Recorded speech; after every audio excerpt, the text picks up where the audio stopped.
गाठोड्यावाल्या बाबांसमोर 7वा जादुई दगड पडला होता.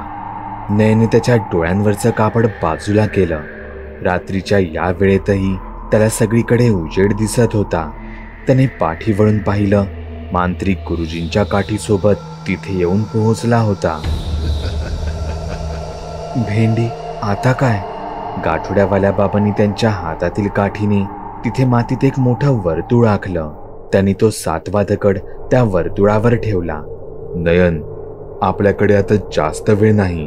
तुझ्याकडचे 6ही दगड या वर्तुळावर गोलाकार ठेव. सगळं काही संपलं आहे आता. तू कशाला इतकी मेहनत करत आहेस? मांत्रिक लांबूनच म्हणाला. माझी आणि या काठीतील शक्ती या दगडांना नष्ट करायला पुरेशी आहे.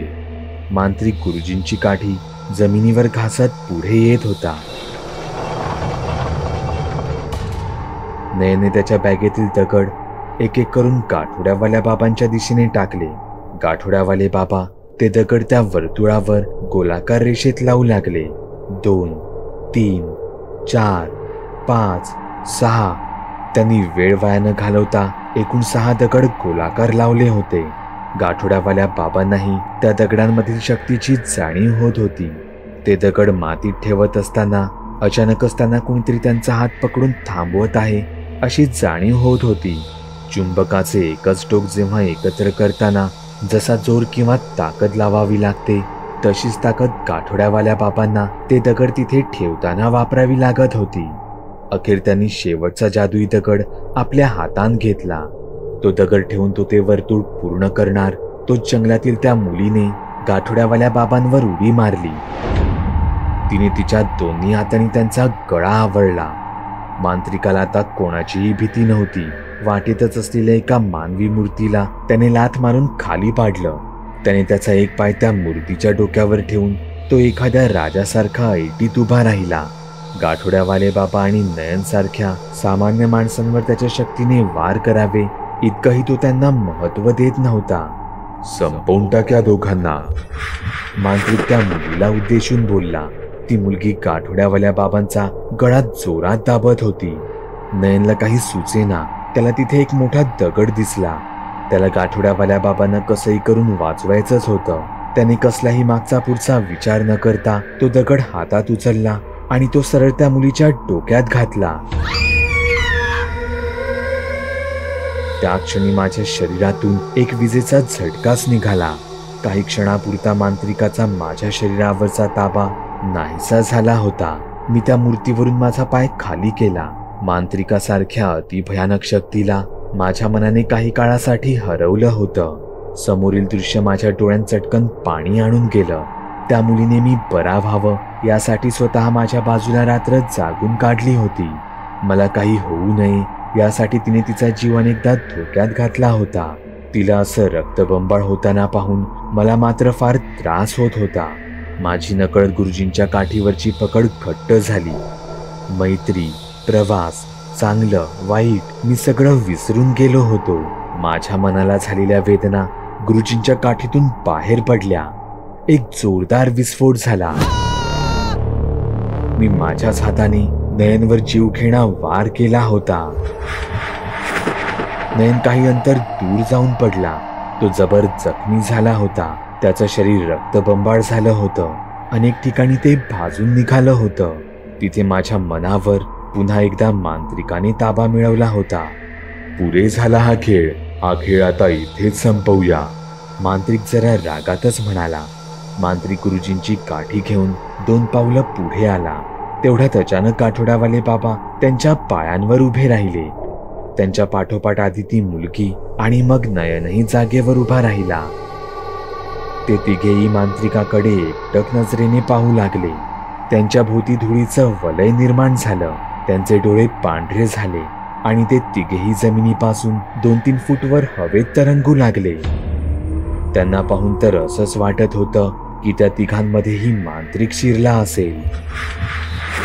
इतका वेळ एकमेकांशी भांडणारे आता मात्र एकत्र उभे होते. त्यांचा तो अवतार पाहून काही क्षण मांत्रिकही चक्रावला.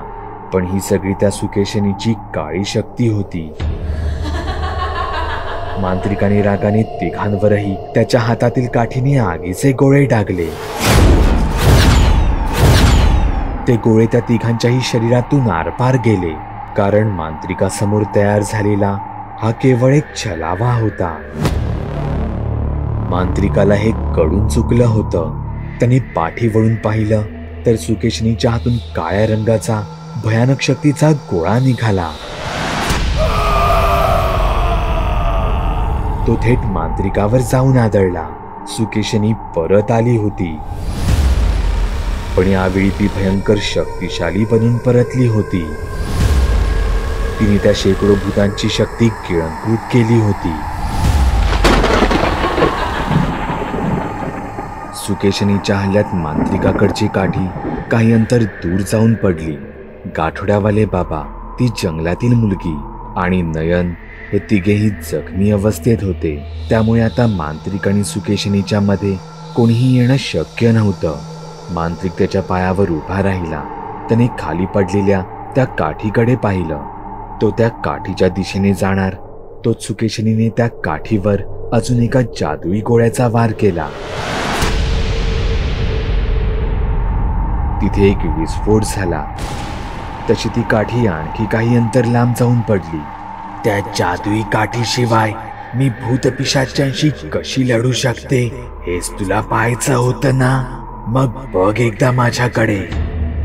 सुकेशनीने तिथे येऊन मांत्रिकाच्या प्रश्नाचं एक जबर उत्तर दिलं होतं, पण ती तिथेच थांबली नाही.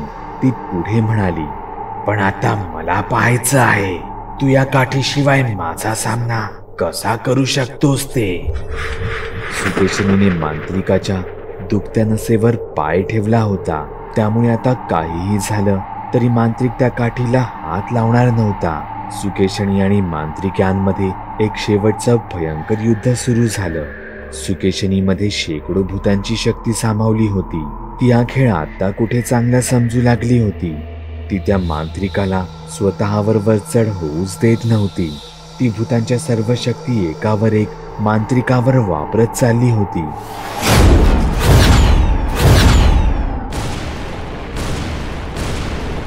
तिथे मांत्रिक त्याच्या मंत्राने आणि काळ्या जादूने त्या सगळ्या शक्ती अडवत होता.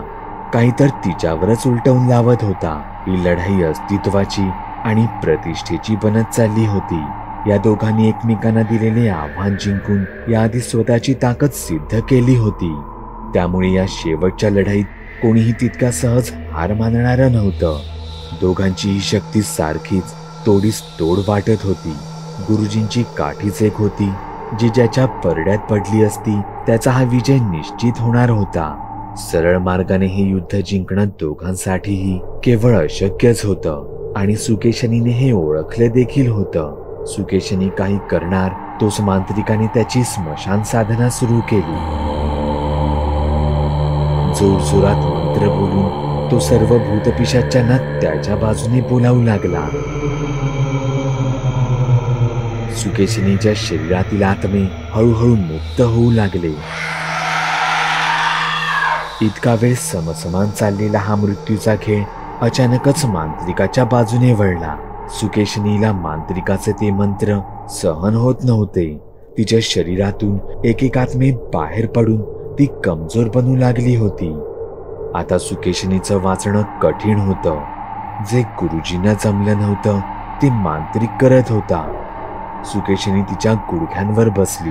तिला असह्य वेदना होत होत्या. तिने तिचे कान आणि डोळे तिच्या दोन्ही हाताने घट्ट बंद केले. तिचा अंत जवळ आला होता. तो स्नेहन जागेवर उभा राहिला. तो काहीसा विचित्र वाटत होता. तो धावत सुटला. तो धावत त्याच्या बॅगेजवळ आला. बॅगेतून त्याने पिस्तूल बाहेर काढली. ही पिस्तूल त्याने सुरुवातीलाच त्या तस्करी करणाऱ्या माणसांच्या बॅगेतून उचलली होती. त्याने कसलाही विचार न करता ती सरळ मांत्रिकाच्या म्हणजेच माझ्या दिशेने रोखली. काही कळायच्या आधीच नयने पिस्तुलीचा चाप ओढला. मांत्रिकाचा मंत्रजाप क्षणात थांबला. त्याने आवाजाच्या दिशेने पाहिलं. नयनने गोळी झाडली होती आणि ती गोळी जंगलातील त्या मुलीच्या सरळ छातीत रुतली होती. क्षणात माझ्या शरीरावरचा मांत्रिकाचा ताबा निघून मी शुद्धीत आलो.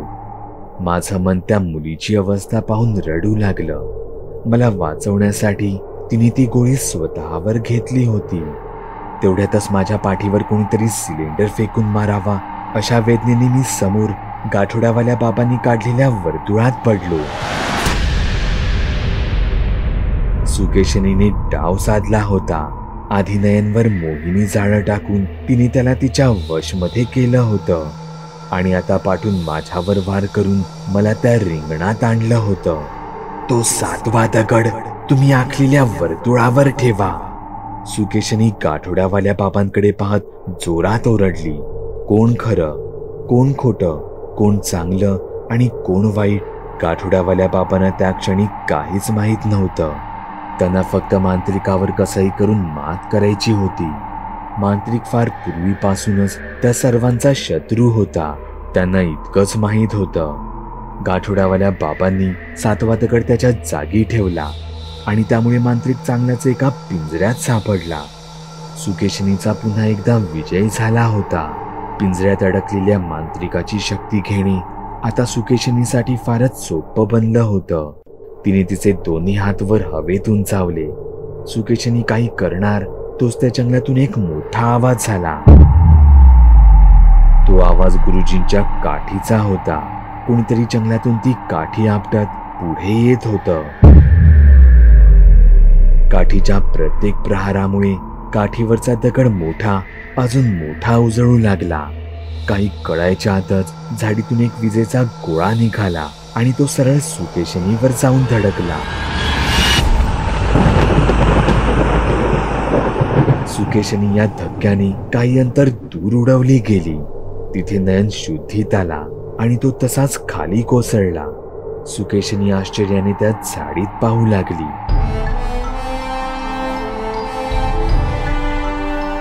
पांढरी दाढी, पांढरे केस, शरीराभोवती दैवी वलय. गुरुजी अंधारातून बाहेर आले. ते प्रत्येक पावलाकडे ती काठी जमिनीवर आपटत होते. काठीवरचा खडा पूर्ण प्रकाशमान होताच ते त्यातील विजेचा गोळा सुकेशनीवर सोडत होते. गाठोड्यावाले बाबा, त्या मुलाला वर्तुळातून बाहेर काढा, पण मी सांगतो तेवढं करा, असं म्हणत गुरुजींनी त्यांची काठी जमिनीवर पुन्हा एकदा आपटली. गुरुजींच्या पाठून त्यांचा तो शिष्य आणि विशालही तिथे आला होता. गाठोड्यावाल्या बाबांनी पूर्ण जोर लावून मला त्या वर्तुळाच्या बाहेर खेचलं. मी जमिनीवर जाऊन पडलो, पण वर्तुळातून मी एकटाच बाहेर पडलो होतो.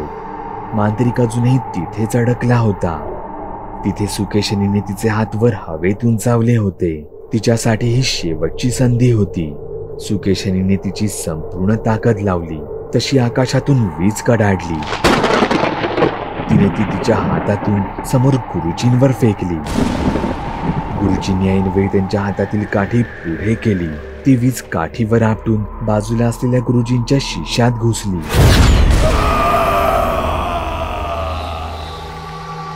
जोराच्या विस्फोटासह तो दूर जाऊन पडला. त्याच्या शरीरातील हालचाल बंद झाली. तो जागीच मरण पावला होता. गुरुजींच्या डोळ्यात आग होती. त्यांना प्रत्येक गोष्टीचा प्रतिशोध घ्यायचा होता. गाठोड्यावाले बाबा, तिथला एक जादुई दगड बाजूला करा आणि मांत्रिकाला त्या वर्तुळातून मुक्त करा. काय? हो, हीच ती वेळ आहे जेव्हा सकारात्मक आणि नकारात्मक शक्ती एक होऊन या सुकेशनी सारख्या दुष्ट शक्तीचा कायमचा नाश करतील. गाठोड्यावाल्या बाबांनी तिथला एक जादुई दगड बाजूला केला आणि मांत्रिकाचा आत्मा पुन्हा एकदा मुक्त झाला.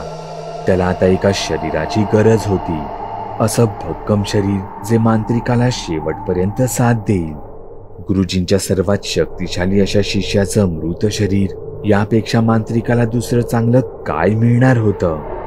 नाही, हे कसं शक्य आहे? सुकेशनी रागात म्हणाली. तिथून लगेच पळून जाणं आता हाच एक तिच्याकडे पर्याय होता. ती तिथून पळणार, तोच तिच्या पाठी मांत्रिक येऊन उभा राहिला. विजेच्या आघाताने अर्धवट जळलेलं गुरुजींच्या शिष्याचं शरीर त्यावर मांत्रिकाने कब्जा केला होता. सगळीकडे काळ्या धुळीचं वादळ पसरलं. त्यातून अधूनमधून विजा चमकू लागल्या. सुकेशनीला तिच्या सोबत नेमकं काय होतंय हेच कळेनासं झालं. ती इथे तिथे पाहू लागली. तिला तिच्या शक्ती वापरायच्या होत्या. इथून निघायचं होतं, पण तिच्याने काहीच होत नव्हतं. हळूहळू ते वादळ शांत झालं. सुकेशनीने तिचे डोळे बारीक करून पाहिले तर ती त्या वर्तुळात आली होती. गाठोड्यावाल्या बाबांनी बाजूला केलेला जादुई दगड परत त्याच्या जागी आणून ठेवला. सुकेशनी त्या वर्तुळात पूर्णपणे अडकली होती. ती जोरजोरात आक्रोश करू लागली. तोच गुरुजींनी त्यांच्या काठीचा एक जोरदार वार तिच्यावर केला आणि ती त्या वर्तुळातच जळून राख झाली. आगीच्या ज्वाळा निघाल्या होत्या. गुरुजींनी इथे तिथे पाहिलं. मांत्रिक पुन्हा एकदा कुठे गायब झाला होता. पण तो आता मुक्त होता, स्वतंत्र होता. मी माझे डोळे उघडले. सगळीकडे फक्त विनाशाच्या खुणा दिसत होत्या. ते जंगल जळत होतं. सुकेशनी संपली होती. विषाला मिळालेली त्याची ताकदही आता संपली होती. माझ्या शरीरातून मांत्रिक कायमचा निघून गेला होता. गुरुजी परत आले होते. गाठोड्यावाले बाबा आणि नयन जखमी अवस्थेत पडले होते, पण माझ्या कानांवर तिचे ते आवाज स्पष्ट ऐकू येत होते. जंगलातील त्या मुलीच्या श्वासांचे शेवटचे आवाज. ती अजूनही जिवंत होती, माझ्याकडे शेवटच्या आशेने पाहत. भीती रात्रीच्या एका प्रवासाची. बागुल बुवा.